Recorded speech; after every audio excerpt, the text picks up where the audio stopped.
আসসালামু আলাইকুম এভরিওয়ান, সবাই কেমন আছেন? আশা করি সবাই ভালো আছেন। আলহামদুলিল্লাহ, আমি অনেক ভালো আছি। তো আপনাদের মাঝে আজ নতুন একটি ভিডিও নিয়ে আসলাম। বাসায় একা রান্না করলাম, তো সেই ভিডিওটা নিয়ে আসছি।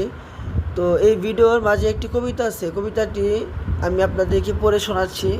অনেক সুন্দর, অনেক হাসি, অনেক মজা পাবেন আপনারা কবিতাটি শুনলে।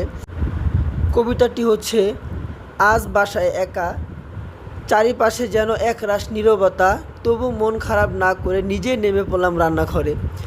ধীরে ধীরে তৈরি করলাম রাতের খাবার, সাদাসিধে ভাত আর সুস্বাদু মাছের তরকারি।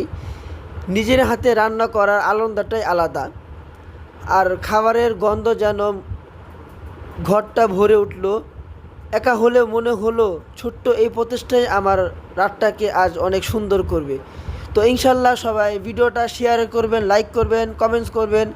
কে কোথা থেকে ভিডিওটি দেখছেন অবশ্যই কমেন্ট করে জানাবেন। আর সাবস্ক্রাইব করতে ভুলবেন না, অবশ্যই সাবস্ক্রাইব করে পাশে থাকবেন। ইনশাল্লাহ আমি নেক্সট টাইম আরও নতুন নতুন ভিডিও নিয়ে আসবো আপনাদের মাঝে। তো তো সবাই ভালো থাকবেন, সুস্থ থাকবেন। আজকের মতো এখানে বিদায় নিচ্ছি। আল্লাহ হাফেজ।